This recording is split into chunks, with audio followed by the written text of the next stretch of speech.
What on earth are viewing windows? I know, viewing windows, what on earth is that? Let me show you what it's all about, because the idea of a viewing window will help you a lot when you've got a very complicated reference photograph to work from. Let me show you exactly what I mean. So when you're working on a painting and there's a lot of detail, especially in one area, think about the central area of this bird that's brambling here, then sometimes you lose your way when you're trying to look at that reference photograph. So you go back to the photograph and you say, now where was I again? Where was I? So what I tend to use is something I call viewing windows. And all that simply is something like, where's my little card to that?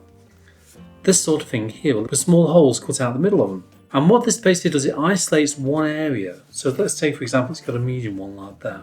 So if I get my reference photograph on my tablet here, this photograph, by the way, is by Ian Redman, one of my contacts, is a cracking photographer. Get another piece of card, position it over the same area. It doesn't have to be the same area really, you can just move your photograph around underneath.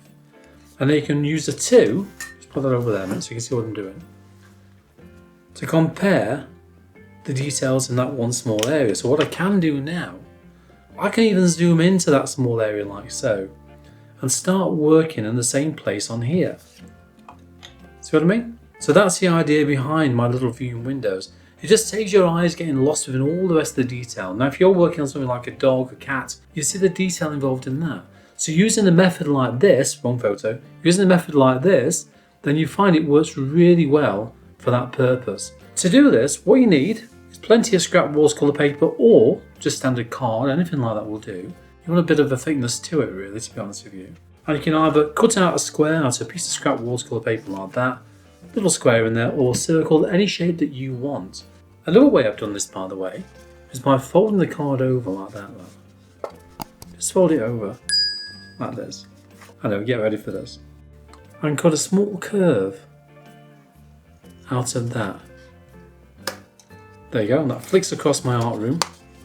I can use that as a viewing window. Whatever size or shape that you want, it doesn't really matter, does it? Of course it doesn't. Do the same thing to go on top of your reference photograph.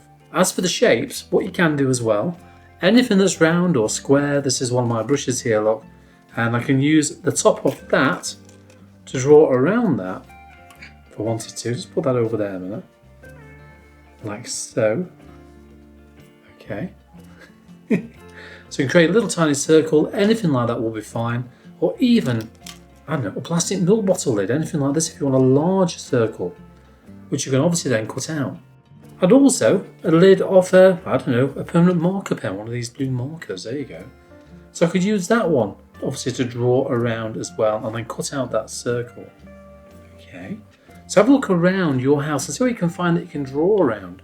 Oh, another tip I'm going to give you, if you want a very small circle, what you can do, get a hole punch, something like this will be fine, and punch a little hole within there, and you can use that one as a mini viewing window as well. It's also good as well for checking tonal values, colours, that sort of thing. So if you're not sure if you've got the right colour for that one area, you can use something like this as well to compare colours when you're mixing them from your watercolour palette or from your selection of paints. And then you can actually compare that from some scrap paper like this, put a little tester on there, to whatever is inside that hole. See the idea? So that's a really good tip as well for you. A little bit different to this, but it's using the cutout, the little viewing windows, to be able to compare the colours wherever you look, like so. It kind of isolates that one colour in one area, as well as isolating detail. So that's my little tip of the day. The smaller holes are ideal for very small, tiny detailed areas, or checking your colours and comparing those colours to some basic scrap piece of paper again, where you can do your colour testing and compare that one to the one that you want. Okay, especially when you're looking at something like this there, look at that. It's about right, isn't it? There you go. So why don't you grab some scrap pieces of watercolour paper like that, look, and turn them into viewing windows, something like that. Now if you're on the lookout for excellent reference photographs to painting from, I'll put a little link to the top right hand corner there for you, and that's all about the best photographic websites for artists. Okay, I'll see you there.